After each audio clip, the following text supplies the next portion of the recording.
3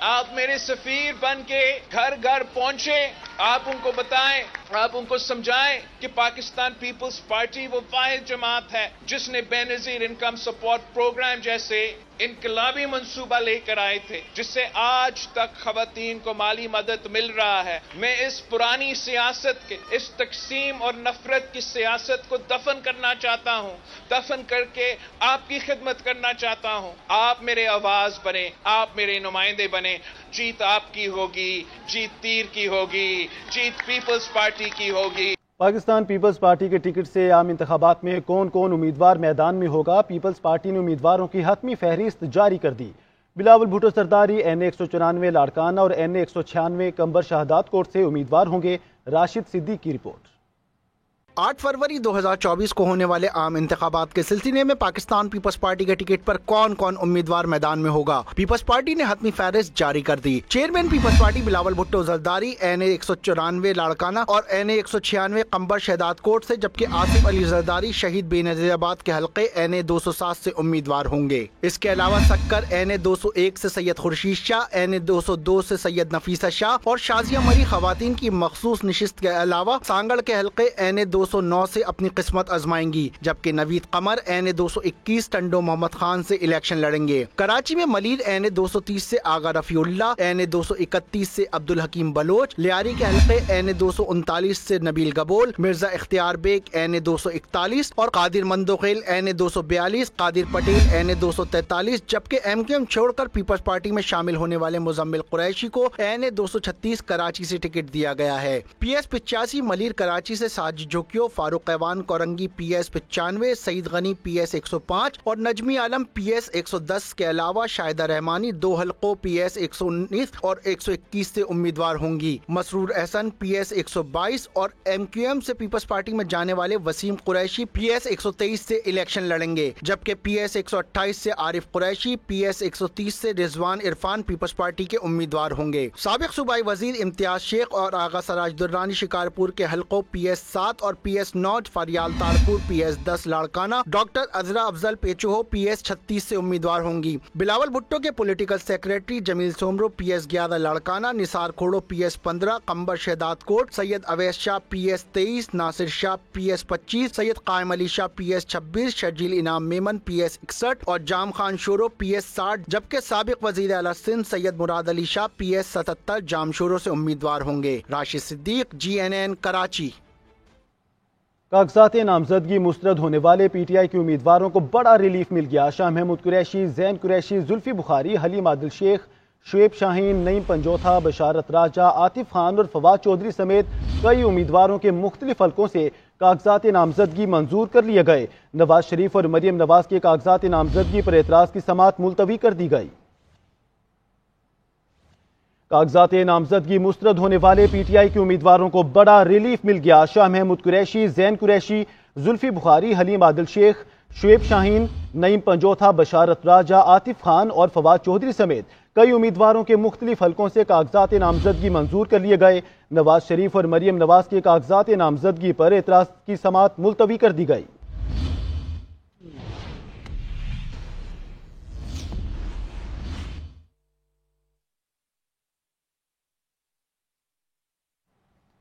Peoples party نے بلوچستان سے قومی اور صوبائی اسمبلی کے امیدواروں کا اعلان کر دیا. بلوچستان سے قومی اسمبلی کے لیے 12 اور صوبائی اسمبلی کی نشستوں کے لیے 42 ناموں کی فہرست جاری کی گئی.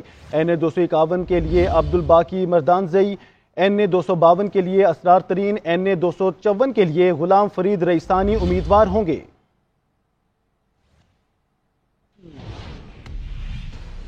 Senior deputy convener M Q M Pakistan doctor Farooq Sattar کہتے ہیں 4000 ارب ٹیکس دینے والے شہر کو 40 ارب روپے خیرات کی شکل میں واپس ملتے ہیں. ملک کی آبادی کا 10% ہونے کی بنیاد پر کراچی کو 400 ارب ملنا چاہیے. بد انتظامی کی وجہ سے شہریوں کی حالت دیہات سے بدتر ہو چکی ہے. ایم کیو ایم انتخابات میں جیتی چوری شدہ مینڈیٹ سود سمیت واپس لے گی.